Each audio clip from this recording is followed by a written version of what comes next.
والذين معه أشداء على الكفار রব্বুল আলামিন বলছেন, ও আমার গোলাম, আমার বিশ্বনবী সাল্লাল্লাহু আলাইহি ওয়াসাল্লাম এবং তার সাথীদের দুটো আদর্শ ছিল। কয়টা আদর্শ? সবাই একটু বলবেন কয়টা আদর্শ? দুইটা আদর্শ ছিল। প্রথম নাম্বার আদর্শ হচ্ছে একজন মুমিন আর একজন মুমিন জানের জান হবে, প্রাণের প্রাণ হবে।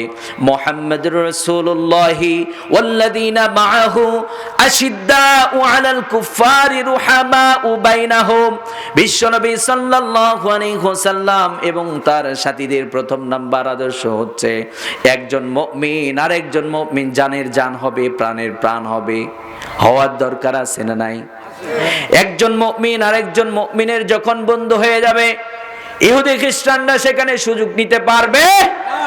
কিন্তু আজকে বাস্তবতা হচ্ছে একজন নামাজি আর একজন নামাজিকে দেখতে পারে, একজন টুপিওয়ালা আর একজন টুপিওয়ালাকে দেখতে পারে না। মাদ্রাসার ছাত্র কলেজের ভাইদেরকে দেখতে পারে না, কলেজ ভার্সিটির ভাইয়েরা মাদ্রাসার ছাত্র ভাইদেরকে দেখতে পারে না। মুসলমানদের মধ্যে বিভেদ থাকা যাবে না। এই জন্য রব্বুল আলামিন আবার বলছেন, ওয়াতাসিমু বিহাবলিল্লাহি জামিআও ওয়া লা তাফাররাকু। রব্বুল আলামিন পরামর্শ দিচ্ছেন, ও আমার গোলাম, তোমরা একটা প্ল্যাটফর্মে থাকো, আমার এই রজ্জুকে শক্ত করে ধরো, বিজয় কিন্তু তোমরাই হবা।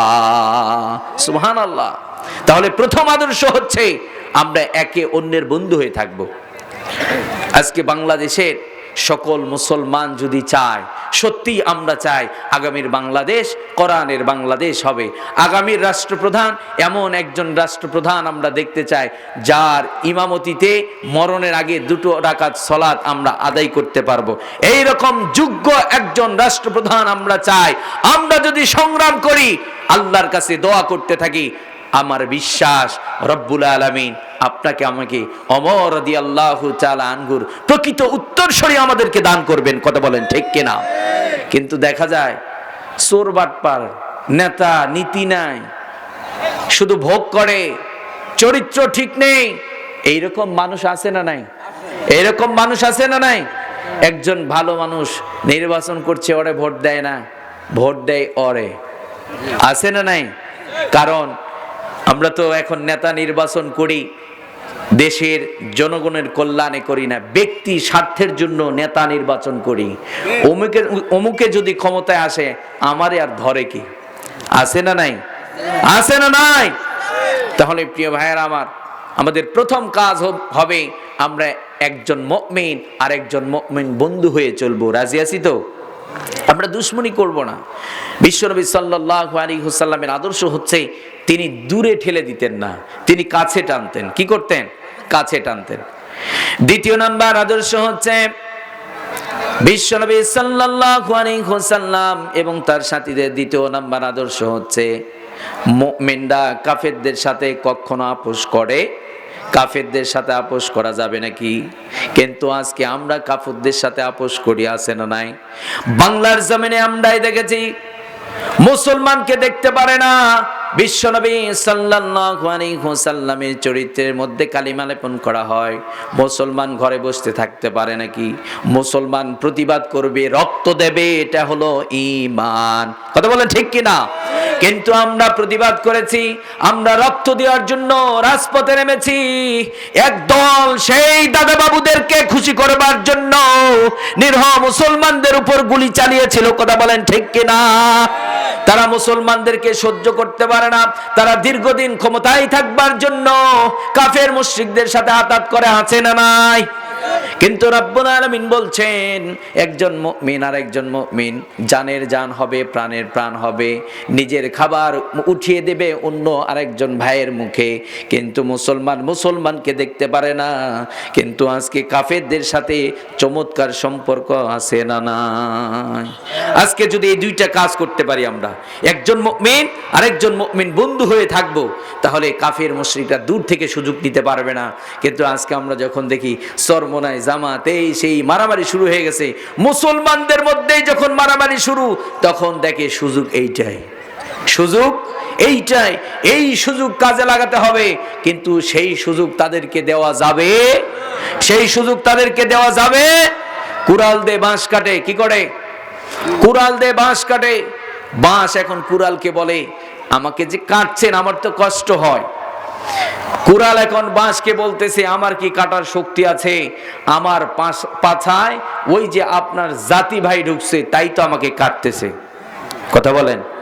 আজকে মুসলমানদেরকে কেউ কাটতে পারবে না যতক্ষণ পর্যন্ত মুসলমানের ছিদ্র দিয়ে মুনাফিক মার্কা মুসলমান না ঢুকবে। কথা বলেন ঠিক কিনা?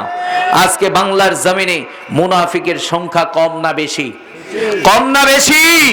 বেশি। প্রিয় ভাইয়ারা আমার, আমি আপনাদেরকে অত্যন্ত বিনয়ের সাথে বলবো, দল মত নির্বিশেষে আমরা সবাই মুসলিম, আমরা কোরআন বিজয় চাই। কোরআন ছাড়া মানুষের অধিকার কেউ দিতে পারবে না। কথা বলেন ঠিক কিনা? কথা বলেন ঠিক কিনা? আমরা সবাই কোরআন বিজয় চাই কি চাই না? কারা কারা চান আগামীর বাংলাদেশ কোরআনের বাংলাদেশ হোক? আমরা সবাই চাই তো? আমরা সবাই চাই তো? লিল্লাহে তাকবীর। আল কোরআনের আলো, আলেম ওলামা যেখানে। একটু হাত নাড়াচাড়া করেন তো ভাইজান, একটু এক্সারসাইজ করেন, এক্সারসাইজ করেন, এনার্জিটা ফিরে পাবেন। লিল্লাহে তাকবীর। আল কোরআনের আলো, আলেম ওলামা যেখানে। লিল্লাহে তাকবীর। আল্লাহ সুবহানাহু ওয়া তাআলা আপনাকে আমাকে কোরআনের প্রকৃত সৈনিক হিসাবে কবুল করুন। সবাই পড়েন আমিন। সম্মানিত ভাইয়েরা আমার, আজকে আমি একটা সাবজেক্ট নিয়ে আপনাদের সামনে আলোচনা করব। সাবজেক্টটা একটু ওপেন করে দেই। আজকে আমরা একটা সাবজেক্ট নিয়ে আলোচনা শুনব। সাবজেক্টটি হচ্ছে, আমরা সবাই প্রকৃত মুমিন হতে চাইলে আপনার আমার যে 5টি বৈশিষ্ট্য থাকতে হবে। একজন প্রকৃত মুমিন বান্দার 5টি বৈশিষ্ট্য আজকে আমরা জেনে যাব। কয়টি বৈশিষ্ট্য? আপনি নিজেকে মুমিন দাবি করছেন, আমরা সবাই মুমিন দাবি করি কি করি না?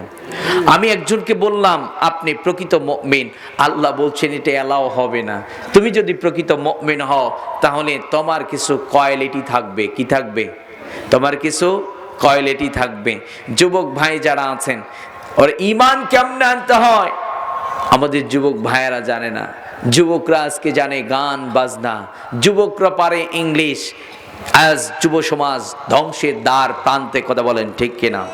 আজকে যুবক সন্তানকে নিয়ে বাবা পেরেশান, বাবা ইয়াবা আছে না নাই? আছে না নাই? সন্তানগুলোকে প্রকৃত মুমিন বানাতে হবে। ইমানদার দাবি করার বিষয় নয়, ইমানদার প্রকৃত ইমানদার হতে চাইলে আল্লাহ যে গাইডলাইন দিয়েছেন এটা ফলো করতে হবে।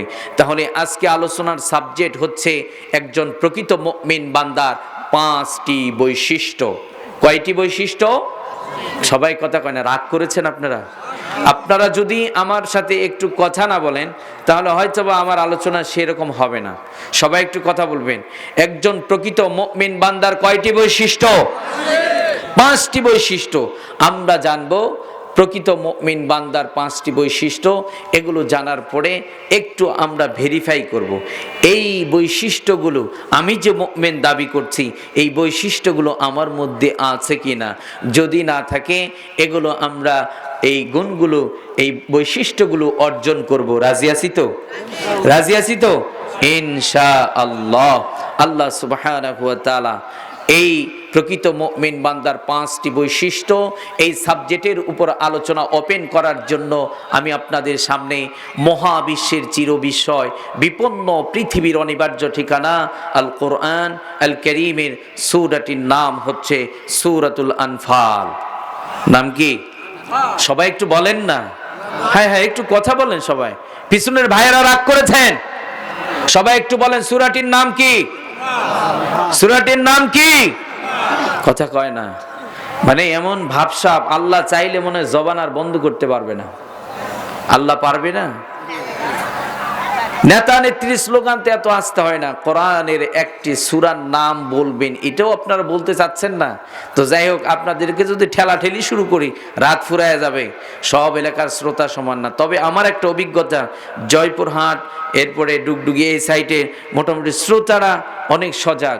তাদেরকে টাচ করা মাত্র তারা একদম মানে কথা বলে, তারা চুপ করে থাকে না। আমি যেন সেই অভিজ্ঞতাটা আজকে অর্জন করতে পারি। সূরাটির নাম কি? সবাই সূরাটির নাম কি? সূরাতুল আনফালের 2 এবং 3 নাম্বার কয়টি আয়াত? 2 এবং 3 নাম্বার, মোট দুটো আয়াতে কারিমা তেলাওয়াত করেছি। এই দুটো আয়াতে কারিমার মধ্যে আল্লাহ সুবহানাহু ওয়া তাআলা একজন প্রকৃত মুমিনের 5টি বৈশিষ্ট্যের বর্ণনা দিয়েছেন।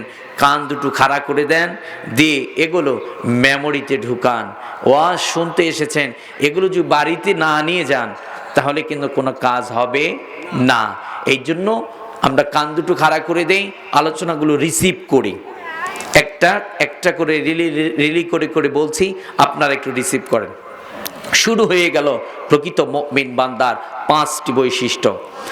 রাব্বুল আলামিন বলেন, ইন্নামাল মুমিনুনা আল্লাযীনা ইযা যুকিরাল্লাহু ওয়াজিলাত কুলুবুহুম। রাব্বুল আলামিন বলছেন, নিশ্চয় তারা প্রকৃত মুমিন যাদের সামনে আমি রবের জিকির করা হলে, আমি রবের কথা আলোচনা করা হলে যাদের হৃদয়ের মধ্যে কম্পন শুরু হয়ে যায়, যাদের হৃদয়ের মধ্যে সাইলেন্ট বাজতে শুরু করে দেয়, রব্বুল আলামিন বলছেন তারাই হলো প্রকৃত মুমিন।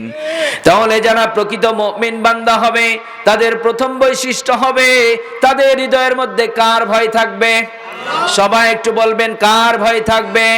যাদের হৃদয়ে আছে আল্লাহর ভয় তারা কভু পথ ভুলে যায় না। যাদের হৃদয়ে আছে আল্লাহর ভয় তারা কভু পথ ভুলে যায় না।